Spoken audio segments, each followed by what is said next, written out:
ठीक है।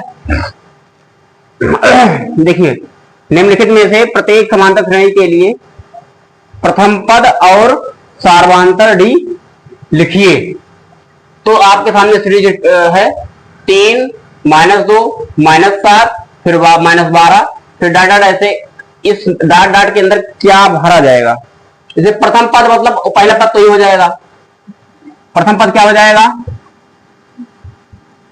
प्रथम पद क्या हो जाएगा, ये निश्चित होगा, प्रथम पद हमेशा वही होगा, ठीक, ये निश्चित होगा।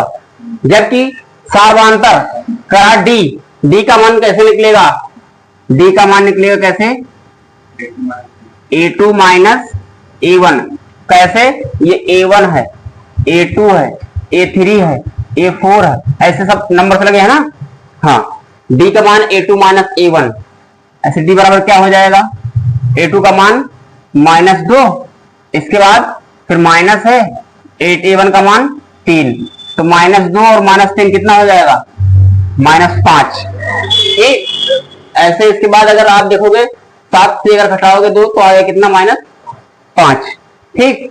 तो अगला क्या हो जाएगी, अगली श्रेणी क्या बनेगी इसकी, -12 और फिर -5 कितना हो जाएगा, -17,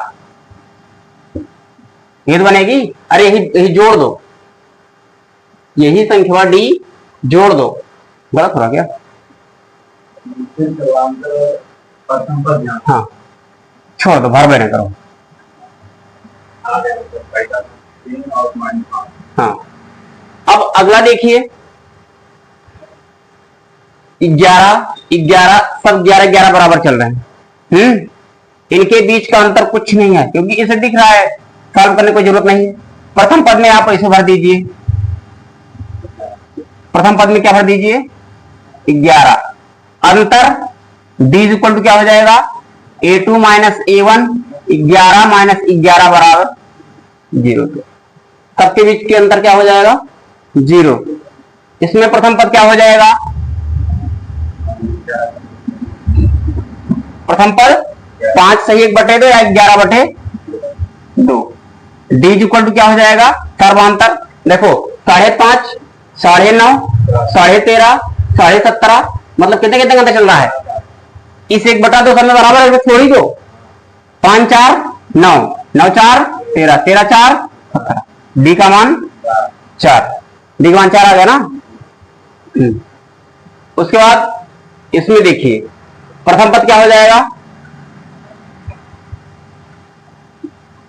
प्रथम पद हो जाएगा 0.86, डी क्या हो जाएगा, निकाल लो, कैसे निकालोगे, d equal to a2 minus a1, a2 का मान 1.7 माइनस a1 का मान 0.6, कितना आएगा 1.1, 1.1 यही हो जाएगा d का मान।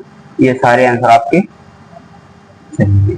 यही भरा जाएगा, ठीक भैया, उतारिए।